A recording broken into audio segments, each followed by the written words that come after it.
Good afternoon, guys. Trevor Thompson, TNT Pressure Cleaning, dynamite service with explosive results.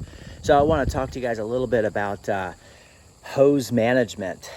Really important to set your hoses up prior to getting involved in a job. Today we're going to be doing kind of like a mini house wash, but the primary concern is going to be the gutters, the soffits, the fascia, spider webs in the windows, that type of thing. So the very first thing we're going to do is we're going to jump up on a ladder and we're going to blow out all of the gutter guards and gutter tracks if they are open. We're going to check the downspouts, make sure they're flowing properly, and all of the leaves and debris that are trapped between the pool enclosure, we're going to blow that off with a real simple blower.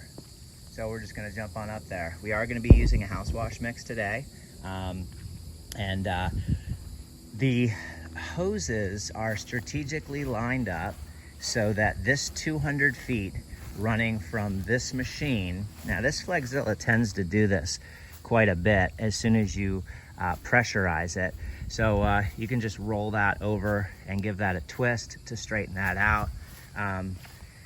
But what happens is I want to make sure that from this machine, my supply line that's being fed from over there gives me enough to reach the entire house. So I went ahead and walked out my high pressure out to there.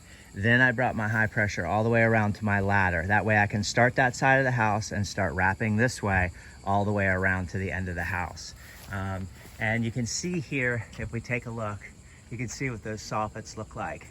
So that's why it's really important that we're here. Those are the lungs of your home, and those need to be breathing properly. The reason being is because it will help dissipate the moisture from collecting in the crawl space, and that begins the growth of organic matter, molds, mildews. You know, over 70% of upper respiratory illnesses are caused by, upper respiratory infections are caused by mold.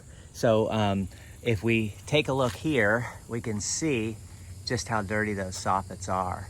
And I'll take you on a little journey here. So we're gonna do the whole house. And like I said, really important when you first start off to make sure that your hoses are ready for you. That way you spend very little time detangling.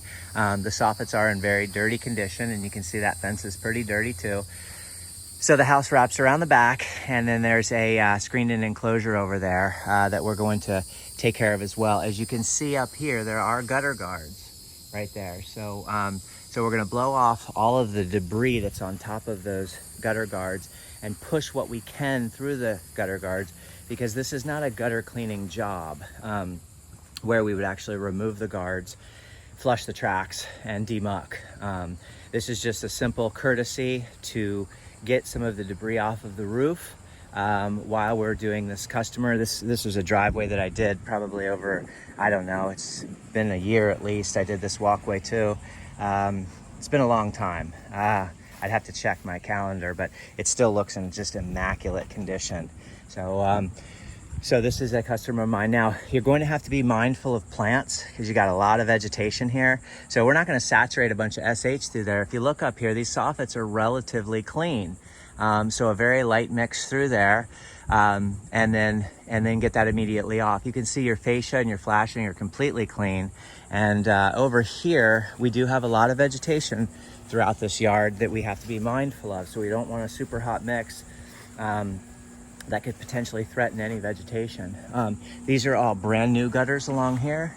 So, and this was the debris that's trapped between the screen and the roof there. So we'll get that all blown off, make that look pretty for them.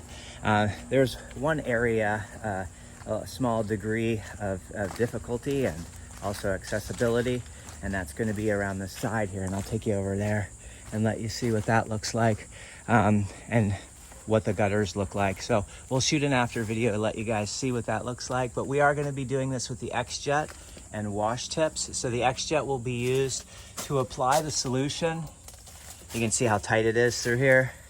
The X-Jet will be used to apply the solution and do any type of cleaning. Sorry for the camera work there, guys.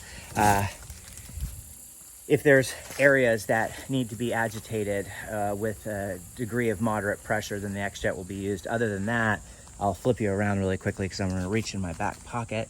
We'll be using the J-rod with the wash tips on there, and that will allow us to not damage anything, and do nice rinsing on windows and things of that nature. Also, with the big fan, the big large orifice fan, you can get all that vegetation wet without threatening, bending, or doing any damage to the plants. So it's a great, it reduces the pressure off of your high pressure ball valve. It reduces the pressure tremendously, and X-Jet's just far too much pressure to be watering the plants down with. If you stand off in the distance, yeah, you can dust them, but I like to really saturate them, get the soil wet. And like I said, I'm not going to be putting too hot of a mix in here, because you can see that with the exception of this area here, now those little holes are going to be dirty, but there's very, very little dirt. The primary concern is going to be all of the sediment, dirt and grime, things like this. If I take a look in here, you can see, you got some spider webs in the corners and things like that. But your primary concern really is, the areas that are super, super dirty. And I'll let you see one right here. You can just see what that looks like underneath there. So hope everyone's having a great day. Keep cleaning. Trevor Thompson, TNT Pressure Cleaning. Dynamite service with explosive results. Take care, everybody.